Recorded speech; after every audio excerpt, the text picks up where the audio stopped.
What's up YouTube? Welcome back to the Crypto Breakdown Whiteboard mini-series. In today's video, we're going to do a deep dive into what is MakerDao. When it comes to DeFi, MakerDao is being referred to as the central bank of crypto. So get ready for a good one because we're going to dive deep into how centralized proof-of-stake projects like MakerDao are fully controlled by the team and VCs. If you think you got voting rights in proof-of-stake projects, think again. And PS, who wants to enter my $250 Bitcoin giveaway? Drop a comment below and let me know what your favorite layer 1 blockchain is and why, and guess where the price of MakerDao will be at on January 1st of 2024. Whoever guesses right closest to the penny will win $250 in Bitcoin. All guesses must be submitted by October 4th of 2023. Everything stated in this video is just my opinion. Nothing stated in this video should be taken as fact. I do not advise that you buy, sell, trade, or hodl any cryptocurrency, and you should always consult with your own financial advisor before making any investing decisions. So if you're all ready, let's dive deep and kick things off with who created MakerDao. According to this article by Raul on Defiant.io, in 2014, Rune Christensen created MakerDao for the Maker ecosystem. He is a Danish entrepreneur who studied at the University of Copenhagen. Inspired by the Ethereum Foundation, he launched the Maker Foundation in 2017. It was a coordinating body for programmers and started Maker, an open source project to spearhead a completely decentralized and permissionless banking system without banks. Specifically, Maker's mission is to generate and maintain a stable on-chain digital asset pegged to the value of the dollar, aka the Dai Stablecoin. To do so, Maker deploys smart contracts that automate loan insurance and debit stablecoin collateralization. From this centralized beginning, the Maker Foundation gradually turned over its control to the MakerDao, the decentralized governing body for the Maker protocol. It uses the MKR coin as a governance token that grants voting rights on all aspects of Maker's management and development. This transition is ongoing and it has had some mishaps. In late 2018, Maker Foundation established the Maker Ecosystem Growth Fund, the MEGF. This fund oversees Maker token treasury to spur MakerDao ecosystem adoption. Due to the disagreement on how the funds should be allocated, 5 out of 9 board members were fired by Christensen. MakerDao's key product is the Dai Stablecoin. The Dai Stablecoin launched in December of 2017, and it was at one point fully collateralized by Ethereum. In November of 2019, MakerDao upgraded Dai Insurance, so it's backed by dozens of crypto assets, but mainly USDC stablecoin. And big shout out to Raul at Defiant. This write-up is amazing. Links are down in the description if you guys want to check out the full article. So what is MakerDao? Maker is a crypto lender, one of the pioneers of decentralized finance, aka DeFi. Maker uses smart contracts on the Ethereum blockchain to make loans based on Dai stablecoins. MakerDao is a cooperative organization that manages the Maker protocol as one of the most valuable and widely used platforms in DeFi. Investors and crypto users are closely watching how Maker's governance and operation models evolve. Ever since Ethereum has went live in 2015, it has become the host of hundreds of decentralized applications, also known as dApps. The most popular by far are dApps for lending, borrowing, and token swapping because these services can be executed without the need of intermediaries such as banks or credit scoring outfits. The Maker protocol was the DeFi vanguard. So now let's talk about MakerDAO's stablecoin, also known as Dai. For any blockchain lending service to be reliable, the collateral used for loans must be stable. Consequently, Maker's entire lending ecosystem revolves around Dai. Maker's protocol uses smart contracts to create Maker vaults. These are token repositories in which investors add liquidity. Therefore, Maker vaults serve as a liquidity pool to collateralize Dai stablecoin. After liquidity is added to Maker vaults, they mint new Dai stablecoins. In turn, the newly minted Dai stablecoin is collateralized by the crypto assets provided. Typically, investors add USDC to mint new Dai alongside wrapped Bitcoin and Ethereum. The reason for this allocation is that both Ethereum and Bitcoin are cryptocurrencies with the largest market caps. Therefore, they are the least prone to wild price swings that could affect Dai's 1-to-1 peg to the US dollar. Well, at least they're going to get to it here. So as a result, Dai is far from being decentralized. Nonetheless, it has potential to be so if its collateralization structure shifts away from centralized stablecoins like USDC or USDT, such as a decision in the hands of the Maker token holders. Now let's talk about Maker's MKR governance. To be truly decentralized, everyone who has a stake in the protocol must be able to vote on its features, like stakeholders in a company. MKR token holders can do so within the Maker protocol. They can use MKR tokens as voting weight too. Number 1, you can select which new crypto assets are added to Dai as collateral. Number 2, you can determine how much over-collateralized Dai is in each crypto asset. This reduces or increases Dai's peg to instability risk. Number 3, determine the staking reward rate for Dai stablecoins. Number 4, approve and propose new Maker upgrades. Number 5 would be select or add Oracle networks that feed off-chain data to on-chain smart contracts such as Chainlink. And number 6 would be select liquidity ratios for each crypto asset collateralizing loans. Typically, this reflects the coin's market cap. The lower it is, under 10 billion, the more volatile it tends to be. And as with every other proof-of-stake blockchain protocol, MKR token holders have as much voting power as they have tokens. If the Maker vault is deemed too risky, it is then liquidated via automatic auctions, and that generates new Dai. Because Maker token holders get to decide every aspect of the Maker protocol, its governance role is also utility.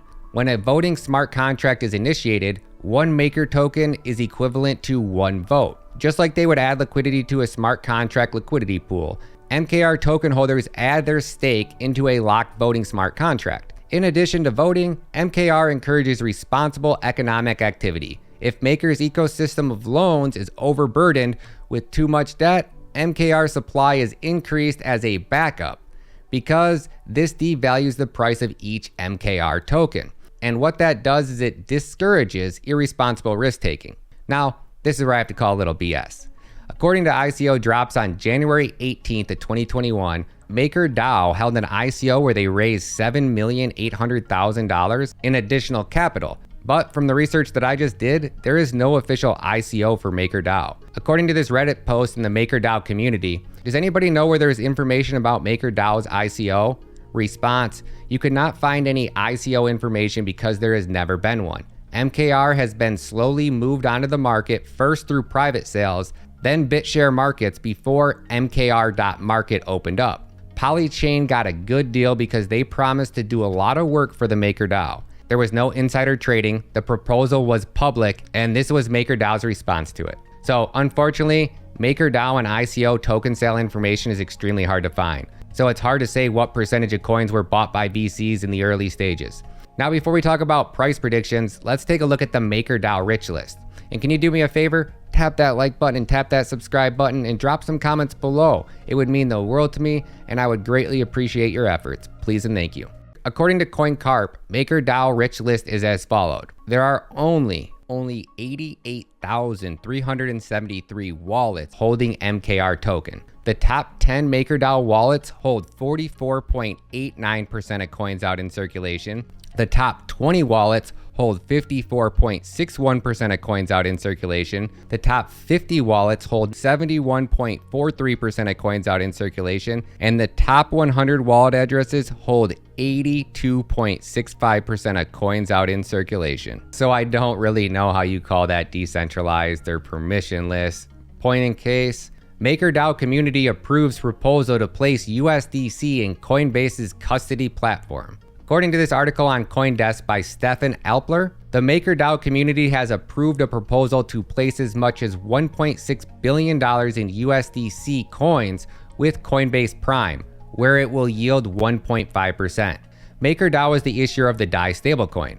Coinbase Prime is actually crypto exchange Coinbase's institutional custody service. This proposed collaboration with Coinbase, aka Coin, follows an approved signal of interest by the MakerDao community to increasingly invest Maker's collateral into short-term bonds. According to Jennifer Shinani, growth and business development lead at MakerDao, which she said in a statement, last week it was reported that 88% of the community voted in favor for the proposal.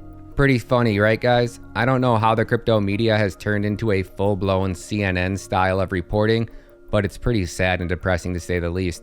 So look at the top 100 wallets. What percentage of coins are controlled by the top 100 wallets? 82%. So when CoinDesk tells you that 88% of the community was in favor, what they mean is the top VCs have so much voting power, it doesn't matter what the community thinks. They are going to do whatever they choose to do. And this is why Bitcoin maxis like Michael Saylor say the only thing decentralized about a proof of stake project is the word decentralized. And the scary part is that every time a big proof of stake blockchain hits a max supply, the team just somehow finds a random excuse and passes a vote to increase the max supply. And this has nothing to do with MakerDao. I think that they are legit the central bank of crypto, which means that they are most likely never going to be stopped. They are so powerful, and the partnerships with USDC just sealed the deal. Now, I personally will never touch USDC. I think USDC is the wolf in sheep's clothing. I personally think USDC is an undercover CBDC. But that's a topic for another video. Drop some comments below, let me know what you think. So, what are my best price predictions for MakerDao?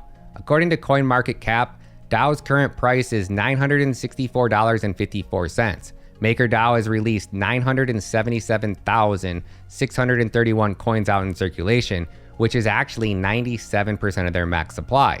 If we take price and we times that by the circulating supply, we can see that MakerDao currently has a market cap of $943,301,749. So if you invested in MakerDao today and the price at MKR is $1,000 and the market cap is $1 billion, and I always round to keep it simple, for you to 2x on that investment and for the price at MKR to hit $2,000, the market cap would need to be $2 billion.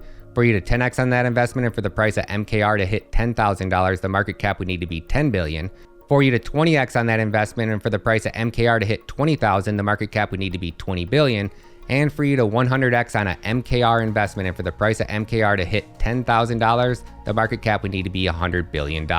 According to Masari, MakerDao put in an all-time high at $6,247 on May 3rd of 2021. It is currently down 84.61% from its all-time high. MakerDao put in its last cycle low at $673.49 on June 18th of 2022. It is currently up 42.78% from its cycle low. So if I had to put my tinfoil hat on, I would say that Dai and Maker are working with central banks. So my best price predictions for MakerDao in the 2024 bull run would be $10,000 to $25,000, peak market cap $100 billion to $250 billion.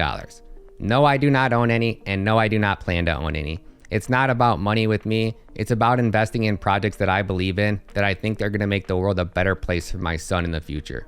And this is why, as of now, I am only supporting BTC and truly decentralized proof-of-work blockchains. MakerDao, in my opinion, is no different than JP Morgan Chase. A small group of individuals control everything, but I want to know what you think. And don't forget to drop those comments below if you guys want to enter my $250 Bitcoin giveaway. And PS, you got to answer both questions. Good vibes always, YouTube, and I'll catch you in the next one.